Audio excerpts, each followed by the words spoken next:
Pascal Richard was a man who had everything: wealth, power, and an intimidating presence that commanded respect wherever he went. As the CEO of one of the largest real estate empires, he was accustomed to people bending to his will. Women threw themselves at him, desperate for a taste of luxury, but he never felt the need to settle down. That was until one fateful evening at an upscale charity gala, where he met Anita Peters. Unlike the other women in attendance, who dripped in diamonds and flaunted designer gowns, Anita was striking in her simplicity. She wore an elegant yet modest dress, her long dark hair cascading down her back. Her beauty was effortless, her aura different from the usual crowd. When Pascal first laid eyes on her, something stirred inside him, an unfamiliar curiosity that he hadn't felt in a long time. He watched as she smiled warmly at the elderly guests, engaging them in conversation with genuine interest rather than pretentious small talk. There was an air of humility around her that intrigued him. For a man used to women who worshipped his wealth, Anita's presence was refreshing, and he found himself wanting to know more. As the night progressed, Pascal made his way toward her, confident as ever. He had seen her glance his way a few times, but unlike others, she didn't throw herself at him. When he finally approached, she greeted him with a polite nod but didn't fawn over him like the rest of the women at the event. "I don't believe we've met," Pascal said smoothly, his deep voice laced with intrigue. Anita turned to face him fully, her warm brown eyes meeting his. "No, we haven't. I'm Anita." She extended a hand, which Pascal shook firmly, surprised by the confidence in her grip. "Pascal Richard," he introduced himself, expecting her eyes to widen in recognition. But to his amusement, she merely nodded. "Nice to meet you, Mr. Richard." There was no excitement in her tone, no awe, just calm politeness. For the first time in a long time, Pascal felt slightly thrown off. Most women would have gushed about his success or flirted shamelessly, but Anita treated him like an ordinary man. It was as if his wealth and status held no power over her, and he found that incredibly fascinating. As they conversed, Pascal realized that Anita was unlike any woman he had ever met. She spoke with intelligence and grace, her words thoughtful and sincere. When he tried to impress her with stories of his business ventures, she listened but didn't seem overly impressed. Instead, she spoke about her passion for philanthropy, the importance of helping those in need, and the joy of living a simple, meaningful life. Pascal had never met someone who valued kindness and humility over luxury. He couldn't help but admire the way she carried herself, her confidence not rooted in material things, but in something much deeper. The more they talked, the more Pascal found himself drawn to her. It wasn't just her beauty that captivated him, it was her spirit. There was something rare about Anita, something pure, and it made him want to know everything about her. By the end of the night, Pascal knew one thing: he wanted Anita. She wasn't like the women who fell at his feet, she was a challenge, a mystery he wanted to unravel. As the event came to a close, he watched her bid farewell to the guests with a warm smile before disappearing into the night. For the first time in years, Pascal found himself restless, his thoughts consumed by a woman who didn't seem to care about his wealth or status. It was a foreign feeling for him, but one he couldn't shake. As he climbed into his car, he smirked to himself. He had never chased after a woman before, but for Anita, he would make an exception. Pascal Richard always got what he wanted, and now, he wanted Anita Peters. Anita Peters had grown up in luxury, but unlike many who were born into wealth, she never flaunted it. She had seen how people changed when they realized she was Kenneth Peters' daughter, how their smiles became wider, their voices sweeter, and their interest in her life suddenly deepened. She was tired of it. Tired of the fake friendships, the shallow conversations, and the endless expectations that came with being an heiress. That was why, when she met Pascal Richard, she made a firm decision: he would not know who she truly was. If he ever showed interest in her, it would have to be because of her, not because of her last name or her father's wealth. Pascal, on the other hand, was everything Anita usually avoided: arrogant, proud, and obsessed with status. He was a self-made billionaire, always flaunting his success and surrounding himself with people who praised his achievements. When he first approached Anita, he assumed she was just another ordinary woman, someone far below his level. Her simple clothing and quiet demeanor led him to believe she was from a modest background, and that assumption fed his ego. He liked the idea of being the powerful one, the wealthy one, the one she would admire. But Anita was unimpressed. She didn't fawn over his money, she didn't try to please him, and she certainly didn't see him as someone she needed to impress. This only made Pascal more intrigued. At first, Anita tolerated his presence out of politeness, but she found his arrogance exhausting. He spoke as if money was the only thing that mattered in life, as if people without wealth were invisible. He was used to women chasing after him, desperate to be in his world, but Anita didn't care. She had no interest in being another one of his admirers. If anything, she found his attitude distasteful. She watched the way he treated waiters, how he dismissed people who weren't important in his eyes, and it only confirmed what she already knew: Pascal Richard was not the kind of man she could respect. Despite her lack of interest, Pascal refused to give up. He saw Anita as a challenge, a puzzle he needed to solve. No woman had ever ignored him like this before. He was determined to make her notice him, to make her see that he was worth her time. But Anita saw right through his games. She wasn't impressed by his wealth, his status, or his attempts to win her over. If Pascal thought she was just another woman waiting to be swept off her feet by a billionaire, he was wrong. She wasn't falling for him. Not now. Not ever. Pascal Richard was used to getting what he wanted, and Anita's refusal to be impressed by his wealth only made him more determined. He was drawn to her in a way he hadn't experienced before, not because she chased after him like others, but because she didn't. Her indifference was like a challenge, and for the first time in years, Pascal found himself captivated by a woman who seemed completely uninterested in his status. He convinced himself that her lack of interest was because she was intimidated, believing that as a poor woman, she was unsure of how to handle a man of his stature. That assumption made him feel powerful, as if he were offering her a dream she never dared to hope for. The more Pascal spent time with Anita, the more he realized she was different. Unlike the women in his social circles, she did not obsess over designer clothes, expensive vacations, or luxurious cars. She seemed content with the simplest things: a cup of coffee in a quiet cafe, a walk in the park, or a conversation about life that didn't revolve around money. He mistook her simplicity for poverty, assuming she had grown up struggling, never knowing the taste of luxury.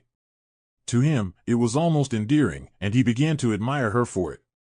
He saw himself as a savior, a man who could show her a world she had never seen before. As Pascal's feelings deepened, he found himself doing things he never imagined, turning down business meetings just to have dinner with her, ignoring the advances of wealthy socialites who would have given anything to be with him, and prioritizing her happiness over his usual extravagant lifestyle. But Anita remained cautious. She could see through his charm, and though she appreciated his gestures, she was not blinded by them. She had been around wealth her whole life and knew that a man like Pascal could change overnight. He was infatuated with the idea of her, not with who she truly was. She had seen it before: men who claimed to love but only wanted control. Despite her reservations, Pascal was relentless. He professed his love, making grand declarations of how much she meant to him. He told her that money didn't matter, that he would love her regardless of her background. Anita, however, was not easily convinced. She wondered if his love was real or if it was just another conquest for him. If she ever told him the truth about her background, would he still feel the same way?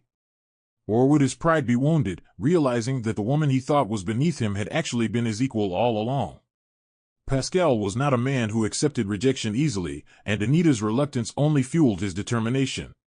He went above and beyond to win her over, sending her flowers every morning, writing her heartfelt notes, and showing up unexpectedly just to see her smile. He booked exclusive dinners at 5-star restaurants, but Anita always insisted on simpler places, which baffled him. He was used to impressing women with wealth, yet Anita was untouched by it. Her refusal to be impressed made him even more determined to prove his love. He assured her time and time again that he wasn't trying to buy her affection but only wanted to make her happy. Despite her reservations, Anita couldn't deny that Pascal's attention was overwhelming. He spoke of love in ways that made her feel cherished, but deep down, she remained cautious. She had seen how quickly men like Pascal could change once they got what they wanted. Still, he was persistent, always making time for her despite his busy schedule. He promised her the world, claiming she was the only woman who had ever made him feel this way. He told her that she was special, different from the rest, and that he wanted nothing more than to spend his life with her. One evening, Pascal surprised Anita with a small, intimate setup in a garden under the stars. There were no extravagant decorations or expensive champagne, just soft music and candlelight. He wanted her to see that he could be thoughtful beyond material things. "I don't care if you don't have money, Anita," he said softly, taking her hands in his. "I want you, for you." Anita studied him carefully, wondering if he truly meant it. She wanted to believe him, but something inside her held her back. She smiled at him but did not give in completely. Pascal, however, took her acceptance of his gestures as a sign that she was falling for him. He grew even more confident in his pursuit, certain that soon, she would be his. He imagined a life where she would be grateful to him for lifting her out of poverty, completely unaware that she didn't need saving. Pascal believed he had finally found the love he had been searching for, but Anita wasn't convinced. She remained guarded, still unsure if his love was as pure as he claimed it to be. After months of relentless pursuit, Pascal finally got what he wanted. Anita agreed to marry him.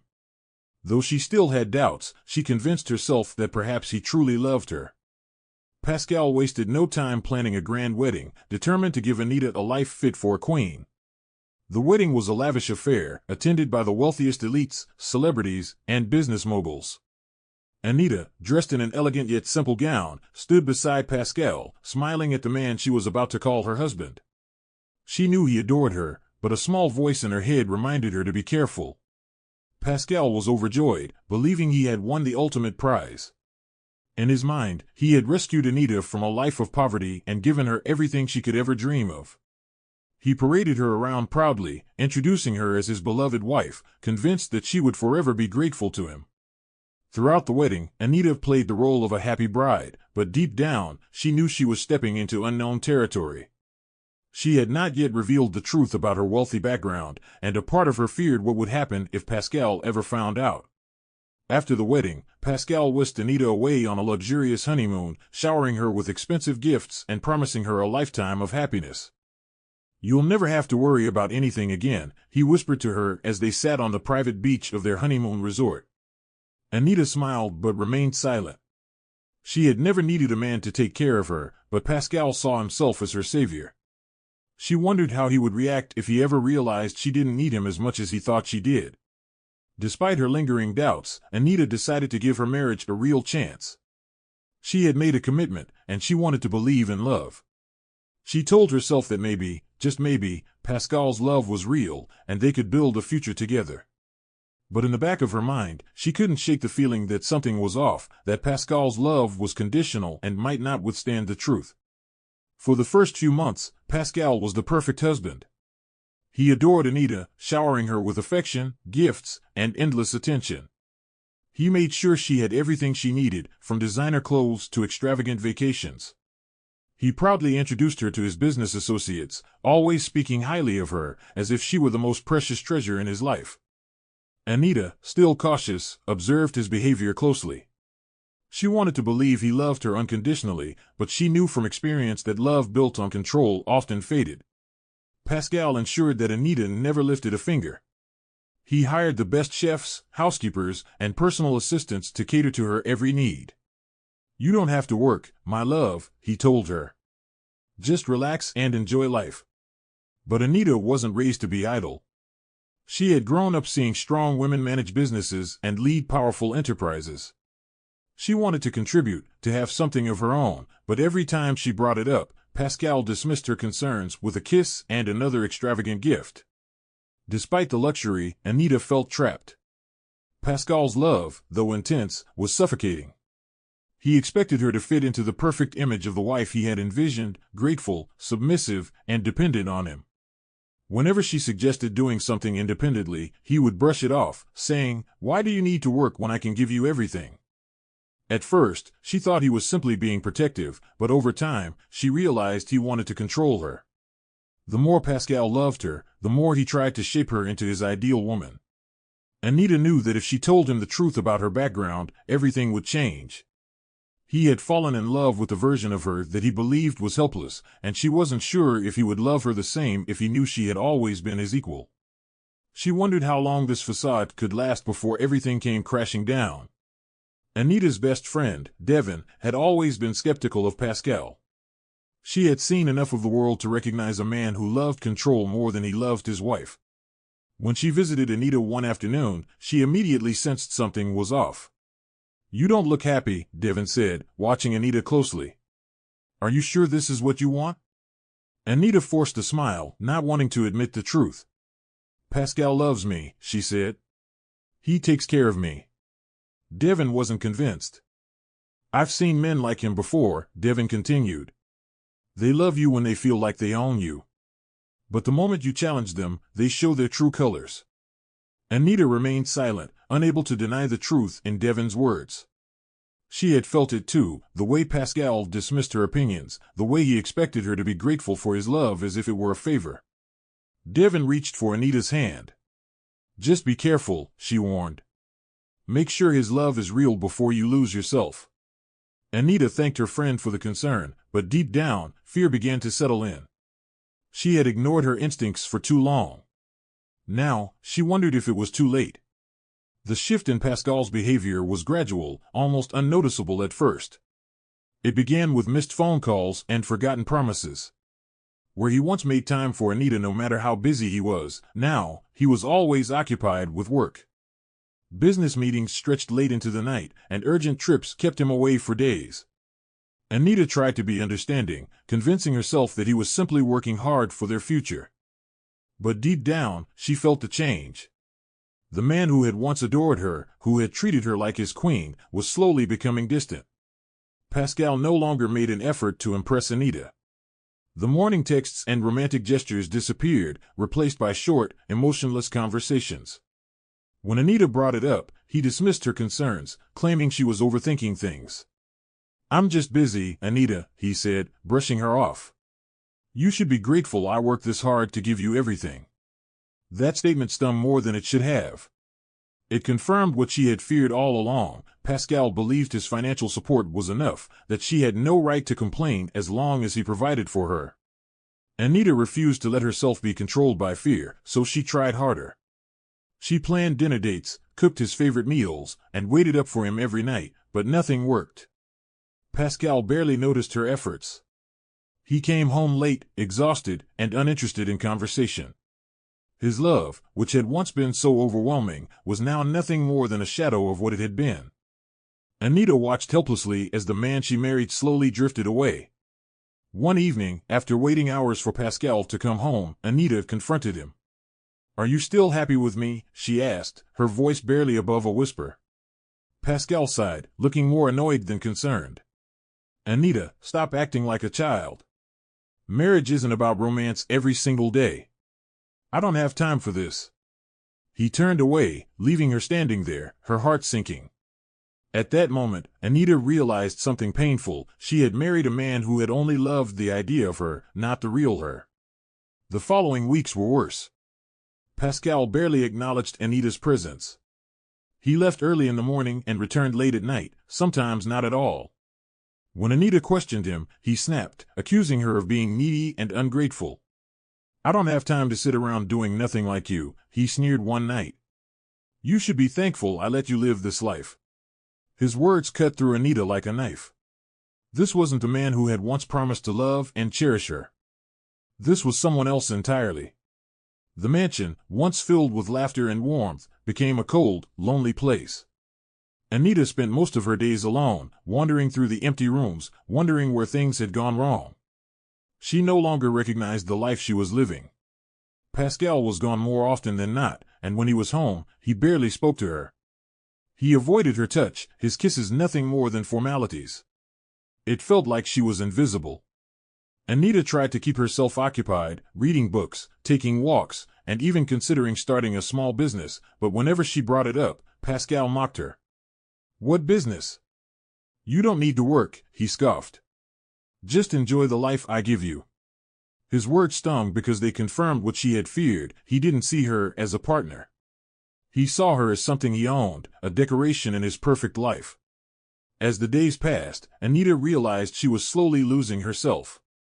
She had given up everything for this marriage, and now, she had nothing left, not even her dignity. It was becoming painfully clear that Pascal no longer loved her. But what hurt the most was that he didn't even care.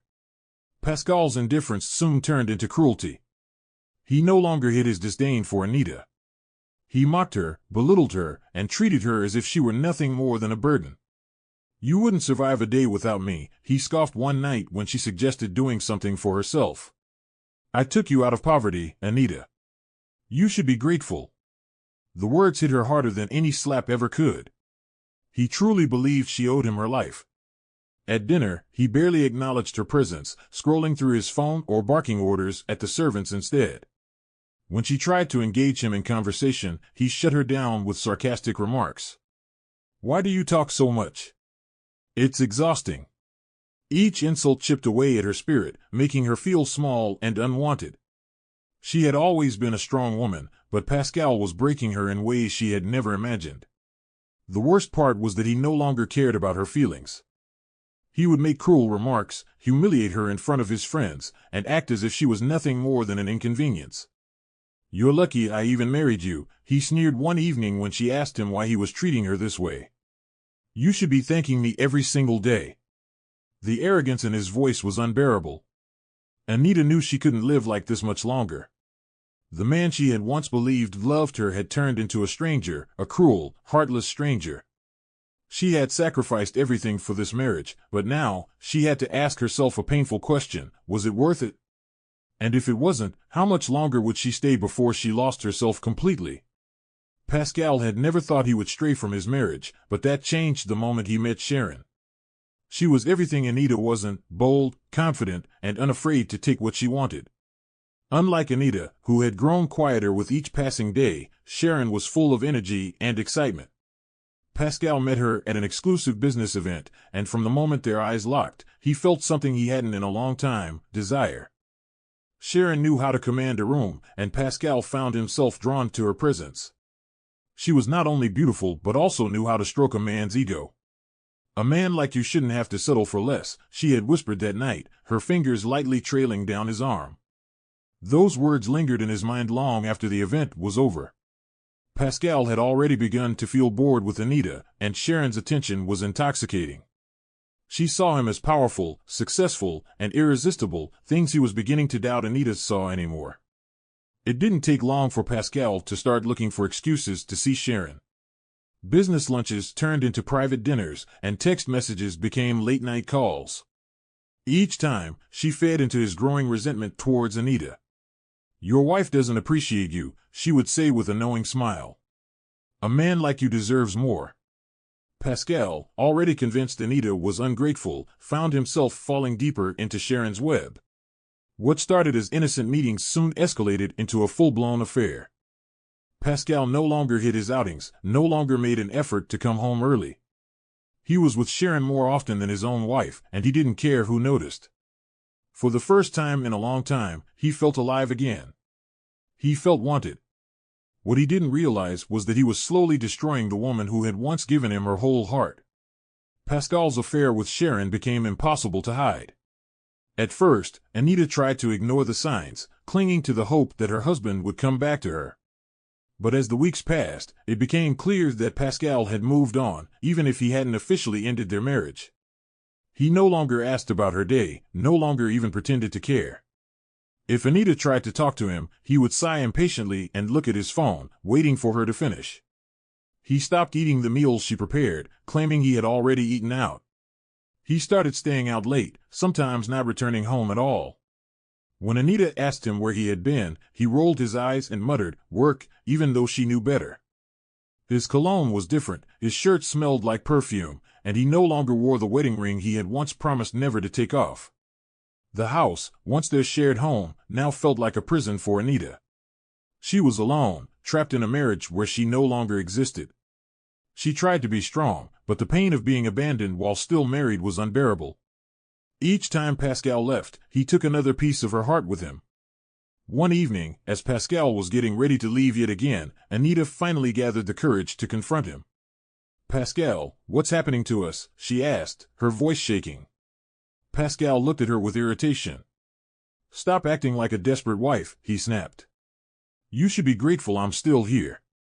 And with that, he walked out, leaving her standing there, her heart shattered beyond repair. Anita had thought Pascal's betrayal couldn't get worse, but she was wrong. One evening, without warning, Pascal walked into their home with Sharon by his side. She's staying here from now on, he announced casually, as if he were talking about a guest rather than a mistress. Anita felt her world collapse around her. What? She whispered, barely able to breathe. Pascal sighed impatiently, as if she were the one being unreasonable. I'm tired of pretending, he said. Sharon makes me happy. You don't.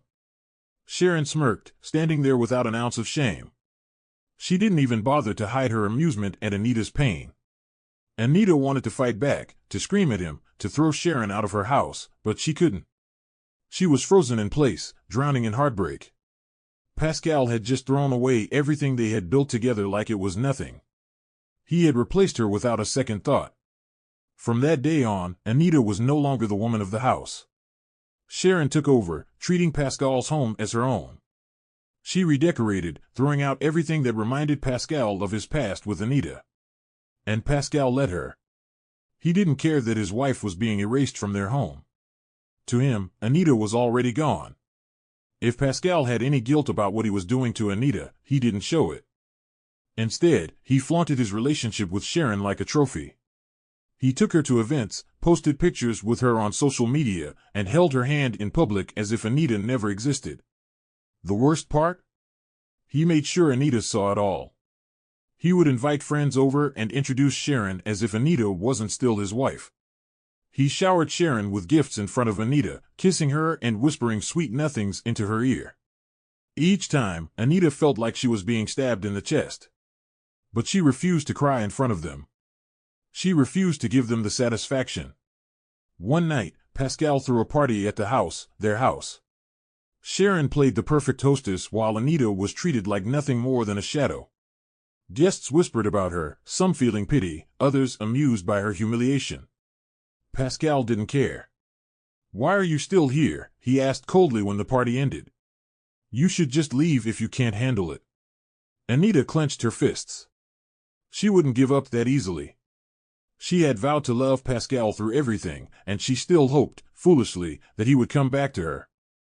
But deep down, she knew the man she had married was gone. All that remained was a stranger who didn't care if he destroyed her completely. The humiliation Anita endured in her own home reached an unbearable level when Pascal, under Sharon's influence, reduced her to nothing more than a maid. It started with small things, Sharon leaving her dishes on the table for Anita to clear, demanding her to fetch drinks, or making her clean up after her. At first, Anita refused, but Pascal's response cut deeper than a blade. If you don't want to help out, you can leave, he said indifferently, as if he had forgotten that this was her home, too. Sharon's cruelty knew no bounds. She made Anita wash her clothes, polish her shoes, and even clean the bedroom she shared with Pascal. The first time Anita was forced to do it, she fought back tears, her fingers trembling as she picked up Sharon's expensive perfume bottles from the dresser, ones Pascal had gifted her. You should be grateful I'm giving you something to do, Sharon sneered, watching Anita from the doorway. At least you won't be completely useless. Pascal, sitting comfortably on the couch, didn't object. He simply smirked and returned his focus to his phone, acting as if the woman he had once promised to cherish was nothing more than a servant. Anita's heart broke more each day, but she endured it. She held onto the memories of the love they once shared, hoping against hope that Pascal would come to his senses. But with each passing moment, it became clear that the man she loved was long gone. The Pascal who had adored her, who had held her in his arms and whispered sweet words, had been replaced by a stranger who no longer cared if she suffered. Her friend Devon's warning echoed in her mind. One day, he'll destroy you, Anita, she had said. Anita hadn't believed her then, but now, standing in the home she was reduced to a maid in, she realized how painfully right Devon had been. Despite everything, Anita held on to the faint hope that Pascal would change. She convinced herself that this was only a phase, that he was merely caught up in Sharon's influence and would eventually realize his mistakes. She prayed for him, cried for him, and did everything she could to remind him of the love they once shared. But Pascal remained cold, treating her as if she were invisible unless Sharon needed something. One evening, as Anita set the dinner table, she overheard a conversation between Pascal and one of his business associates. Anita? Pascal scoffed. She's just someone who won't let go. But don't worry, she's harmless. The words shattered her. In that moment, she realized that Pascal no longer even saw her as a wife, just a nuisance he hadn't yet disposed of. Sharon took pleasure in Anita's misery. "Do you really think he's going to wake up one day and love you again?" she mocked, tossing a designer bag onto the floor for Anita to pick up. "Face it, Anita, you're just a shadow in this house." Anita wanted to scream, to fight back, but she swallowed her pride and remained silent. Not because she was weak, but because she still foolishly believed that love could conquer even the deepest betrayal. But with each passing day, that belief weakened.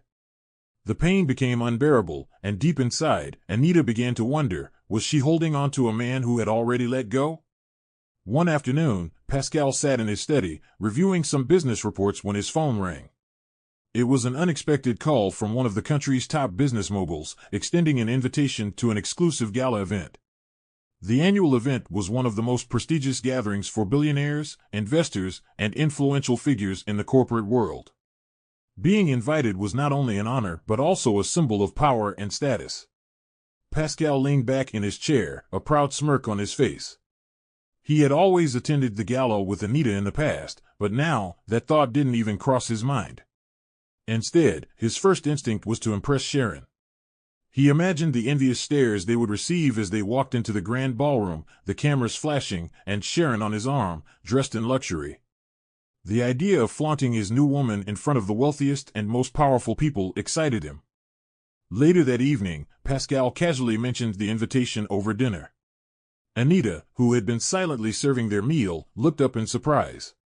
For a brief moment, hope flickered in her heart. Perhaps he would ask her to accompany him, just like they used to. But her hope was quickly shattered when Pascal turned to Sharon with a smile. "I think you'd love it, baby.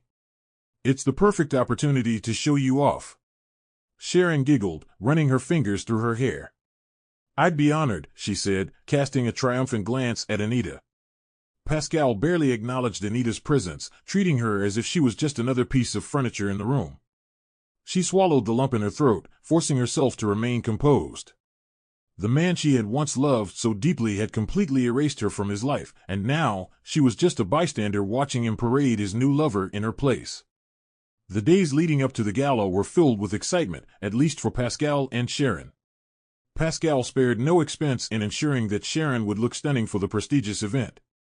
He hired top designers to create a custom-made gown for her, arranged for an exclusive stylist, and even gifted her a set of diamond jewelry that cost a fortune. Sharon basked in the attention, enjoying every moment of Pascal's obsession with her. Meanwhile, Anita watched silently from the sidelines. She had once been the woman Pascal adored, the one he used to spoil with love and luxury. Now, she was nothing more than a shadow in her own home. Each day, she endured the humiliation of watching Pascal and Sharon act like a happy couple right in front of her, as if she no longer existed. She had learned to keep her head down, suppressing the pain that threatened to consume her. One evening, as Sharon twirled in front of the mirror, admiring her gown, she turned to Anita with a mocking smile. "Do you like it, Anita? It's what a real woman wears to a gala." Pascal chuckled, not bothering to defend his wife. Instead, he placed a kiss on Sharon's forehead. "She's going to steal the show," he said proudly. Anita bit her lip, forcing back tears. It was clear she was not invited, nor did they care about how she felt. That night, as Anita sat alone in her small, dimly lit room, she placed a hand over her stomach, feeling a strange warmth spread through her. It was then that she realized her body was changing. A wave of nausea hit her, followed by an undeniable feeling deep within her soul. Her heart pounded in her chest as the realization dawned on her. She was pregnant. Anita sat frozen on the edge of her bed, her hand trembling against her stomach. A child. Pascal's child. Her mind raced with conflicting emotions, fear, sorrow, and an unexplainable sense of protectiveness. For months, she had endured his cruelty, hoping he would change, but now she knew the truth. He had moved on, replacing her with Sharon as if she had never mattered. Tears welled up in her eyes, but she quickly wiped them away. She would not cry. Not this time. Anita knew she couldn't afford to show any weakness. If Pascal found out about the baby, what would he do? Would he even care? Or worse, would he try to take the child away from her? No. She wouldn't allow it. This child would be hers to love and protect, no matter what. Determined, she made a silent promise to herself. She would endure whatever humiliation came her way, but she would not let her child suffer. She had to be strong. She had to survive. As the days passed, she began to hide the signs of her pregnancy, wearing loose clothing and avoiding any unnecessary attention. Pascal, too caught up in his affair with Sharon, never noticed the subtle changes in Anita. He barely looked at her anymore, let alone spoke to her. This made it easier for Anita to conceal her secret. She focused on her own plans, knowing that one day, she would walk away from this nightmare, with her child in her arms. The night of the gala arrived, and the mansion was filled with excitement. Pascal, dressed in an expensive designer tuxedo, stood beside Sharon, who was glowing in her extravagant gown. The house staff rushed around, making final preparations before the couple's departure. Anita, however, was nowhere to be seen. She had chosen to remain in her room, unwilling to watch the painful display unfold before her. Sharon smirked as she adjusted her necklace in the mirror. "I'm going to be the center of attention tonight," she said confidently. Pascal chuckled, wrapping his arm around her waist. "You already are, my love." His words stung Anita, who stood behind the door, listening in silence. How easily he had forgotten their love. How effortlessly he had erased her from his heart. Minutes later, the sound of the front doors closing echoed through the empty house. Pascal and Sharon were gone. Anita sat on the bed, staring at the ceiling, feeling the weight of her loneliness pressing down on her. A small, bitter smile crossed her lips. It didn't matter anymore. They could have their gala, their perfect night. She had something far more precious growing inside her, a reason to live, a reason to fight. As she placed her hand over her stomach, she whispered softly, "You are not alone, little one. I promise, I'll protect you." For the first time in months, she felt a sense of hope. Pascal might have thrown her away, but she would rise again. And when she did, she would make sure he regretted ever turning his back on her.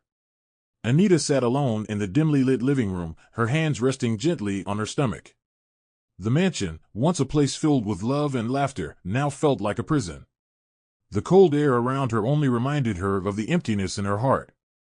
Just as she was lost in thought, her phone vibrated on the table. She hesitated before picking it up, an uneasy feeling settling in her chest. The moment she answered, a heavy voice on the other end shattered her world. "Anita. It's your father. He's gone." The words felt like a sharp dagger to her heart. Her breath caught in her throat, and her vision blurred with tears. "No, this isn't real," she whispered, gripping the phone tightly as if doing so could change the cruel reality. The pain in her chest intensified, and her hands trembled. She wanted to scream, to cry, but no sound came out. The one man who had always protected her, who had taught her to be strong, was gone forever. A wave of urgency crashed over her. She needed to leave. Now. Ignoring the burning pain in her heart, she rushed upstairs and grabbed a small suitcase. She barely took anything with her, just a few clothes and essentials. Her mind was too clouded with grief to think straight. Without a single glance back at the mansion that had brought her nothing but pain, she walked out the door. She didn't care about Pascal or Sharon. They had already broken her spirit, but now, life had delivered the final blow. She hailed a taxi and got in, her body shaking uncontrollably. As the car pulled away, she placed her hand on her stomach. "You and I will be okay," she whispered, though she wasn't sure if she believed it. She was walking away from a life she had once dreamed of, and now, she was heading into the unknown. Pascal arrived home late that night, feeling victorious after the gala. He had paraded Sharon around like a trophy, enjoying the attention and admiration of the wealthy elites. He loosened his tie as he stepped inside, expecting to see Anita waiting for him like a forgotten piece of furniture. But the house was unusually quiet. Something felt different. He glanced around, his brows furrowing. "Anita," he called out, but there was no response. Sharon, sitting lazily on the couch, smirked. "Looks like she finally grew a spine and left," she said, sipping a glass of wine. Pascal chuckled, not giving Anita's absence much thought. "Good for her," he muttered, making his way upstairs. He had everything he needed: money, power, and a woman who made him feel alive. The next morning, as he got ready for the day, he finally noticed something. Anita's closet was half empty. Her suitcase was gone. For the first time, a flicker of confusion crossed his face. Had she really left? He shrugged, convincing himself it didn't matter. She was a bore anyway, he said under his breath. But as the days passed, something felt different. The house felt emptier, colder. The routine he had taken for granted was suddenly broken. Anita had always been there, silently enduring everything, and now, she was gone. And for reasons he couldn't explain, that realization unsettled him. Anita arrived at her childhood home, where memories of warmth and love embraced her the moment she stepped inside. The scent of freshly baked bread from the neighbor's house lingered in the air, a stark contrast to the sorrow hanging over her family. As soon as she walked through the door, her relatives surrounded her, their faces etched with grief. Seeing them broke the last bit of strength she had held onto. She collapsed into her uncle's arms, sobbing uncontrollably. Her father had been her pillar of strength, the man who taught her resilience and kindness. Now, he was gone, leaving a void she knew could never be filled. The funeral was held 2 days later, a solemn affair where friends and family gathered to pay their respects. As Anita stood by the graveside, staring at the wooden coffin being lowered into the ground, she placed a trembling hand on her belly. "I'll make you proud, Papa," she whispered, tears streaming down her face. Over the following weeks, she stayed with her family, drawing comfort from their presence. They didn't ask about Pascal, and she didn't mention him. She was done with that chapter of her life. It had taken losing her father to make her realize she had been fighting for a marriage that had died long ago.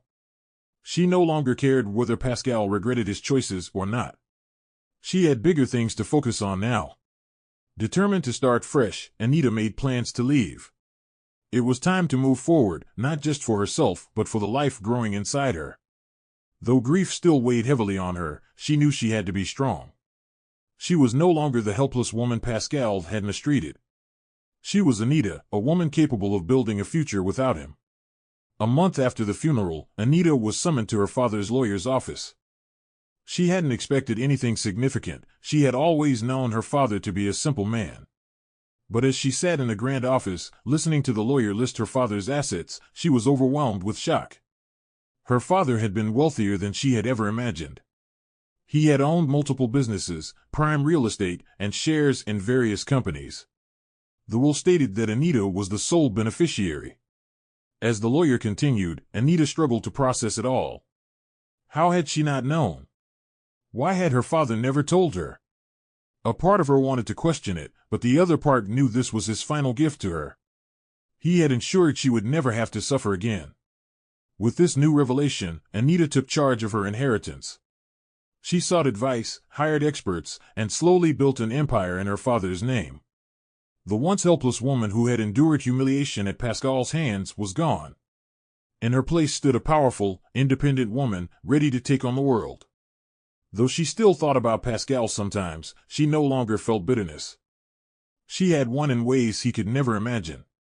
He had traded real love for momentary pleasure, and soon, he would realize the true cost of his choices. Anita's pregnancy was both the most challenging and rewarding period of her life. She faced every moment of it alone, determined to bring her child into the world without regrets. As her belly grew, so did her strength. She surrounded herself with supportive employees and trusted family members who treated her with love and respect. Unlike her past with Pascal, she now had people who genuinely cared for her well-being. The day Benita was born, Anita held her newborn daughter in her arms, overwhelmed with emotion. The tiny fingers wrapped around hers, and for the first time in a long time, Anita felt pure, unfiltered joy. She whispered promises to her daughter that she would always be loved, always be cherished, and never know the pain of rejection. Benita's birth gave Anita a new sense of purpose, pushing her to work harder to ensure they would have a life filled with love and security. As the years passed, Anita juggled being a mother and a businesswoman. She expanded her father's empire, becoming one of the most respected entrepreneurs in the country. While she built a world of opportunities for Benita, she also shielded her from the pain of her past. She never spoke of Pascal, never let his name taint the happiness she had created. To Anita, Pascal was just a mistake she had learned from, nothing more. Raising Benita alone was never easy, but Anita found fulfillment in their bond. She watched her daughter grow into a bright, confident child, full of life and laughter. Each day, she was reminded that leaving Pascal had been the best decision she had ever made. She had given her daughter a life free of pain and betrayal, and that alone was enough for her. Pascal's world crumbled in a way he never saw coming. For years, he had believed that Sharon was the answer to his happiness, the woman who had given him excitement when Anita had become too dull for his liking.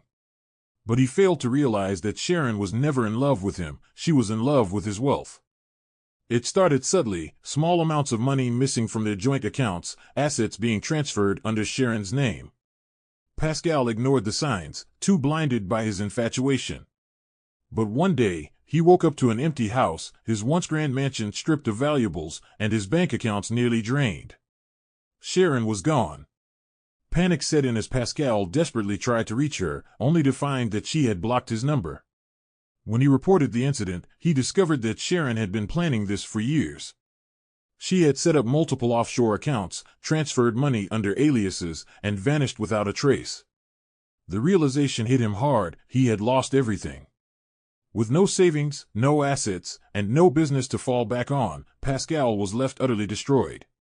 He had built his empire from the ground up, but in his arrogance, he had handed it over to a woman who never truly cared for him.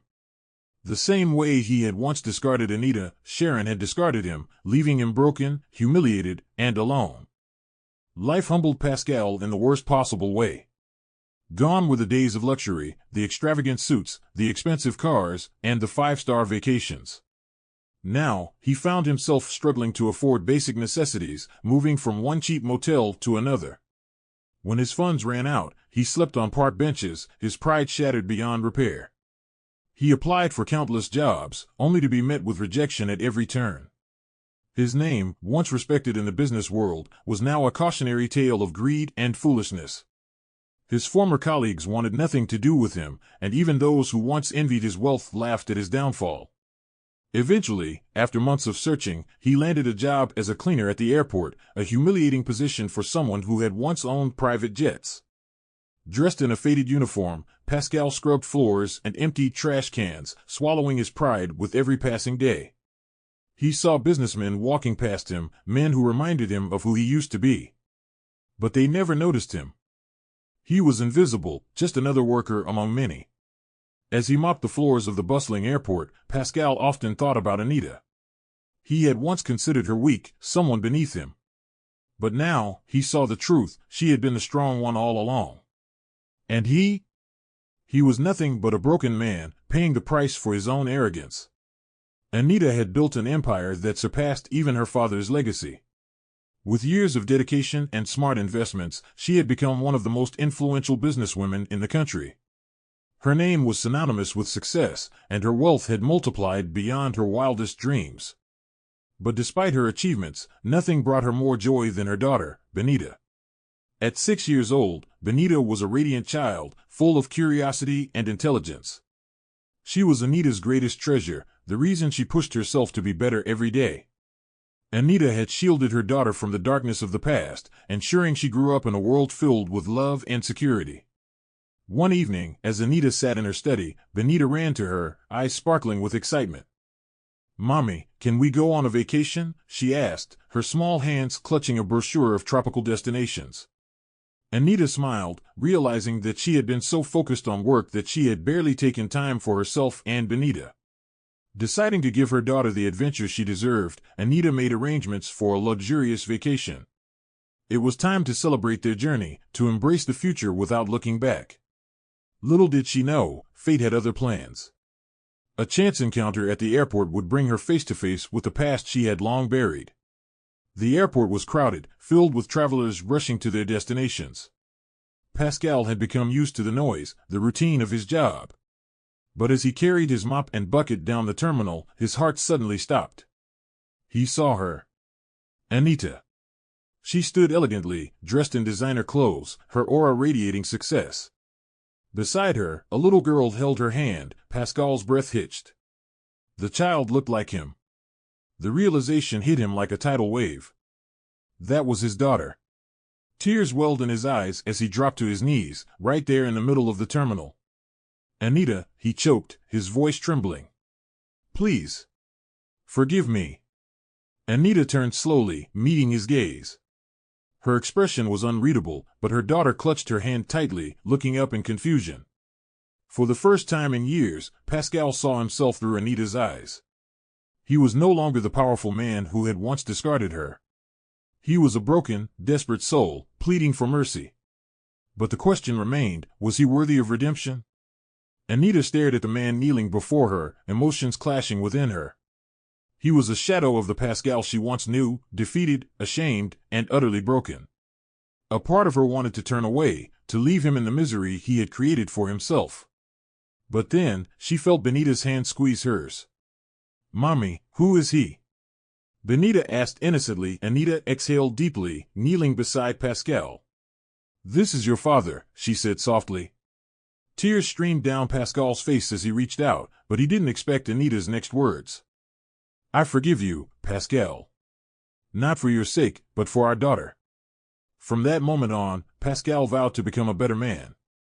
And together, they slowly rebuilt their lives, not as lovers, but as parents determined to give Benita the family she deserved.